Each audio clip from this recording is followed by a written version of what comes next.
Woof, woof, woof. Welcome, everybody, to an on-location Caliente Tech Talk. I am Service Manager Derek. With me tonight is Phil and Chris. And apparently every dog in the neighborhood. Yes. So if you get a little barky bark in the background, that's just nature. All nature. It's nature. Maybe the coyotes. Could be some coyotes. Coyotes? They don't normally bark like that. It's weird. They know we're filming. So. Yeah, they know we're filming. We are coming to you live from Chris's Palace garage here. He was so nice to clean it out for us to use as a studio again. So I'm glad we could put him to work. That's what we like to do. So tonight's episode, are we going straight into topic or are we... We got questions or... Yeah, this one we're going to go straight into topic. Straight into topic. Okay, so once again, production team has blindsided us. That's not so much us. It's blindsided. Yeah, him. like I found out about this about 45 seconds ago. Sure. Is that where we're at? Okay. So I went on a nice long trip. I wouldn't call it cross country because I started from Texas, and that's like a mid-country That's trip. mid-country.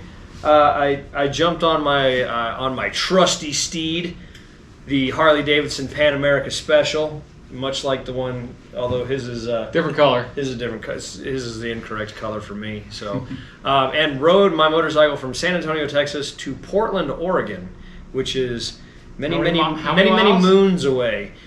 The round trip was 4,500 and some change miles. Hell yeah! Just about a service. It was. So it was a good ride. We've done some long rides before. We've all been a few places, but this was a just balls out, go anywhere from 700 to 1,000 mile a day ride. So it was really good. Were you solo or? I was totally solo. Like it was just me. I rolled out about 3 o'clock in the morning and blasted through Texas as fast as I could in the dark and watched the sunrise somewhere near Sweetwater, Texas, which was actually kind of cool. It was really neat out there. But I had all my camping gear on the back. It was just me going. Did you camp? You know, let's not talk about that. Okay, just checking. I had every intention of camping, but what I will caution you on if you decide to do that is if you're riding, say, 850 miles in a day, when you get to kind of where you think you want to stop, you're really tired. The last thing you want to do is set up camp? Yeah, when you're like, wow, is that like a motel? They have camp already set for you. And air conditioning? Yeah, and the hotwire.com app was like really friendly to me because I had meant to camp. I made it all the way from here deep into Colorado the first night and was somewhere. That's a good day. Up near, I've said Salida and I told that was wrong. It's Salida, I guess, and Leadsville or whatever, and it started absolutely pouring rain on me. Was this in August? This was in August. Yeah, and I so don't the know hottest best time of year to go through Texas. Go through Texas. Understand why you went. Yes, at 4 o'clock in the morning, it was perfectly fine. So, and yes, there was about a 3-hour window in the middle running, up to Raton, New Mexico. That was stupid hot. And then I was going north into Colorado and said, oh, look, mountains, I'm turning left, and did that. And it ended up being very beautiful and very refreshing, but very wet, and I stopped at a hotel, so I chickened out. So don't be afraid to chicken out if you're on one of these long rides. But the Pan Am did great on the first half. It got me all the way to Portland. It actually got me to Portland and back. I can't complain. But I did have mechanical issues? I had a couple mechanical issues. I can't, I don't want to fault the bike because really, just things that happen. One of them was the bike. And it was a charging related issue, but we know on the 23 and earlier, first generation, the charging system's smaller and you can have to charge it. My stator got a little finicky and didn't really want to charge it idle, so I just had to keep on the revs a little bit. Turned out one of the coils was a little burned up, so it wasn't charging it idle, but it would charge and revving. Didn't leave me stranded. Did you fix it yourself? Well, yes, I did. I had them write up a work order, and they brought it in the shop, and using my extended warranty, it was repaired. So, yes, I fixed it myself. But it didn't leave you stranded. It never left. Awesome. No, bike fired up every time, ran, where you no problem. needed to go. Now, the other issue I had, totally self-inflicted, because I have been riding belt drive Harley-Davidsons for many years, and it started making some horrendous noises on the way back, somewhere in the Idaho range. So I still had a long way to go. And, checked my drive chain, and I think I had about 6 inches of free play in it. 2.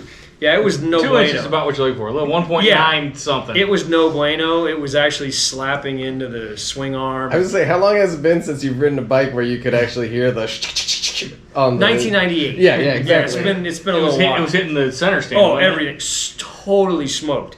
So I left with 12,000, came back with 16.5, and they say those chains will get you 15 to 20,000 miles with proper maintenance. Without proper maintenance, they will get you 16.5. Actually, they get you about 14.5, about 15, yeah. and then they give up. It had completely wrecked everything in the chain. Rust. If you start to get, you saw. I was about to say one of the customer bikes that lasted in about 12,000. Yeah. miles. So if you get that, hey, there's like this weird Red dust. rusty red dust. That is your chain dying, and the noises it makes are terrible and chewed everything up. So new drive chain. Phil just cleaned tuner mine, so sprocket. he can probably gauge how much my Yes, well, life so as I found out by everyone pointing out that it's actually in the owner's manual, is it every 600 miles. every 600 miles?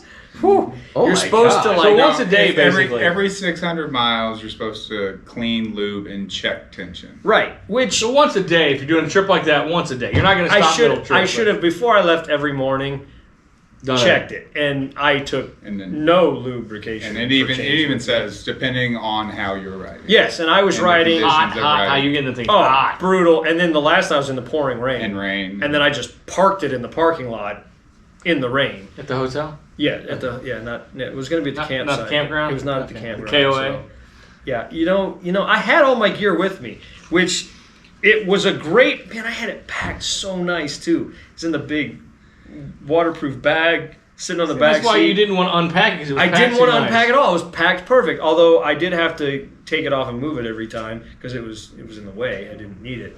I could have made this trip without it. But it was, yeah.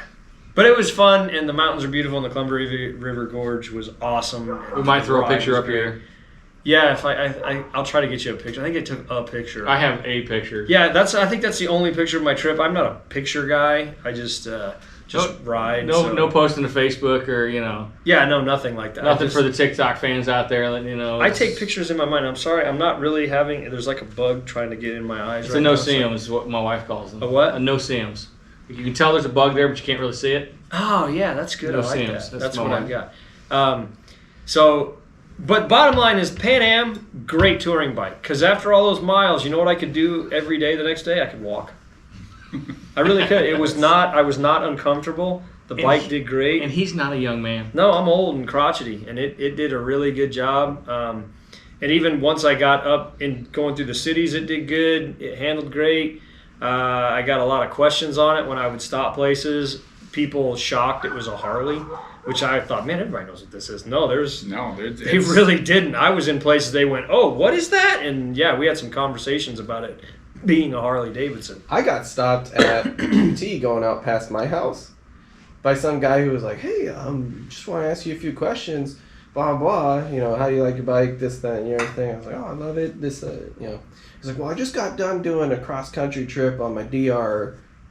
Suzuki? Yeah, 450 or something like that. And I was like, oh, my God, why? And he was like 20 years older than me. Oh, wow. And he's like, I would never guess it was a Harley. I was like, well, it is. Yeah, they're great bikes. I mean, are they the best off-roading bikes? No. Well, we don't know Are they- yet. We're going to find out. Hopefully. I mean, yeah. we will find Episode out. coming soon.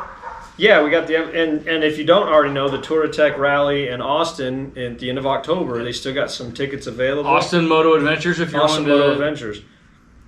It's last weekend of October? Yes, Yes. the 24th, They've got, 5th, and 6th. and we found out they have the weekend pass or the day passes. Yeah. The weekend passes seem to have more. Get you more stuff. Get you food. Get Yeah. you breakfast, dinner. There's some group rides you can go on. You can do all the demos because all the manufacturers are going to be out there. I believe Harley's going to be out there. I'm assuming some other adventure touring manufacturers are going to be out there. I'm assuming they're going to have bikes we can test out and ride. So hopefully we'll get to do some of that and get some footage for you guys. Yeah, and we're intending to be there. Possibly bringing some people from our shop, our dealership. Our Maybe some studio custom- audience just showed up, so if we're looking off camera, someone is making obscene gestures at us. So that's our studio audience. Hi, studio audience. Yeah, there we go. Yeah, no sound from the studio audience today. The Tour Tech stuff is usually pretty good.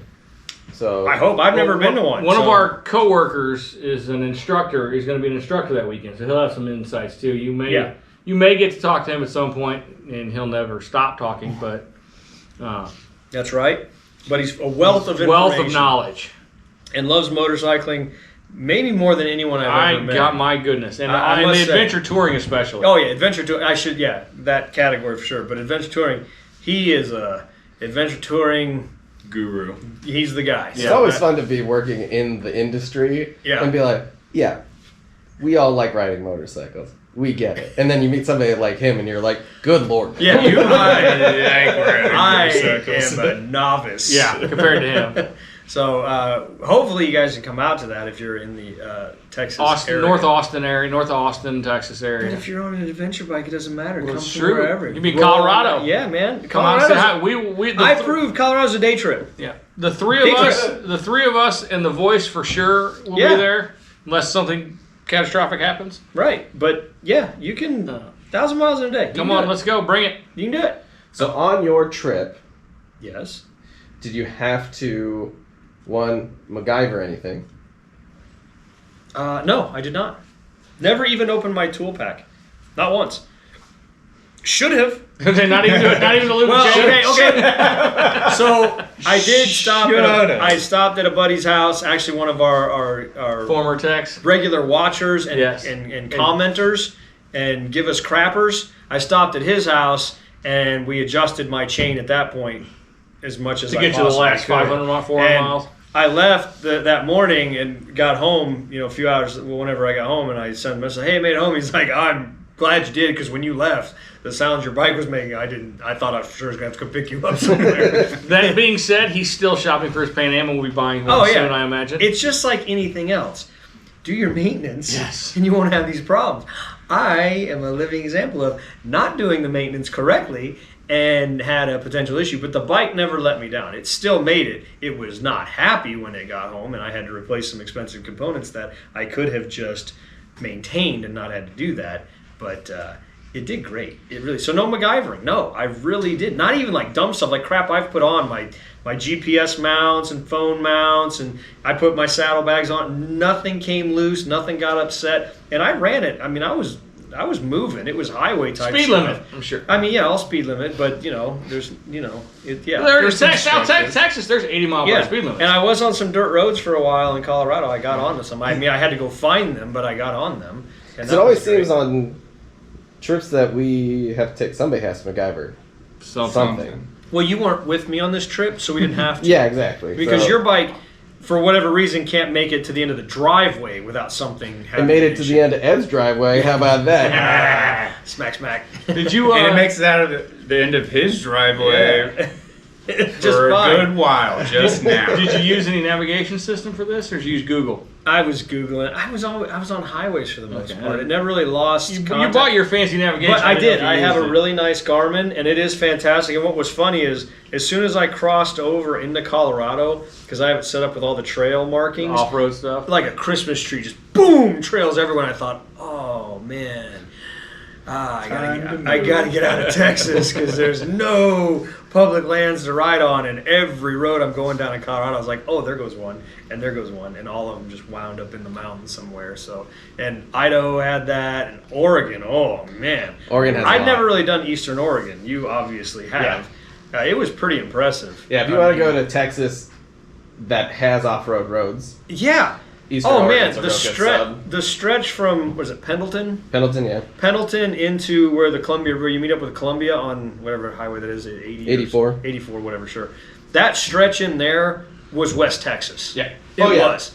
Minus the, the tumbleweed kind of desert feel, but very flat. Nothing there. Farmland kind of stuff, big sky. It was very West Texas. Gets real hot. Oh, it was pretty warm. But man, getting on the Columbia was woof. And I'm riding in. I rolled out. I can't remember what the little town is right there where it comes together. And I'm cruising in, and I see the town. I stop and get gas. I'm like, that's all right. Get rolling on the road. I was like, man, that's a nice lake. It's big. And I'm sure I have no clue what's going on. And I just noticed this lake is just following me, and then realized it's the Columbia River, and I'm now chasing it. for the next 120 miles into Portland. And it was cool with Hood in the distance, and it was clear day, so I could see everything and watch it change the pine trees. Bottom line is, go ride this country. It's amazing, the stuff that's out there. We get held up in our own little worlds and don't see much. Get out on the road. I met all kinds of people, super friendly, super nice. A lot of questions about the bike, a lot of questions about what I was doing, why I was doing it. Everyone thought I was like riding for A cause? Yeah, they're like, "Whoa, what are you out here riding for?" I was like, because I To go see my family? My wife said, "Yeah, you need a vacation. Get out of here." So I did, and that's what I did. So, take advantage of those machines you bought. They're not just for bar hopping. Sometimes you can get on them and go. I would recommend that.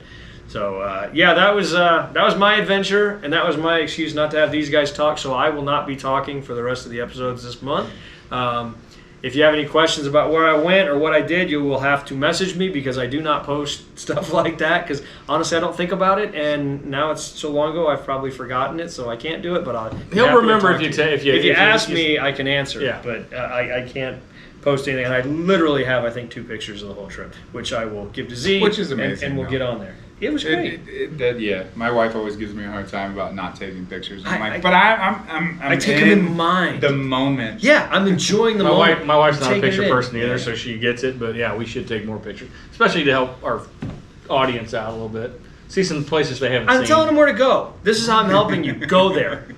Go there. Experience first. I am the Ron Swanson ideology. It's like, I don't understand why you take a picture of nature when you can go outside and stand in it. So that's why me. we have everybody else. Yeah. So awesome. Great trip. Great time. Anything you guys got to add? Nope. Now that I've Sounds See you, amazing. see you next week. See you next week. Awesome. Caliente, Harley-Davidson. Yeah, that. Harley-Davidson.com. Tech Talk and whatnot. And whatnots. Bye. Bye.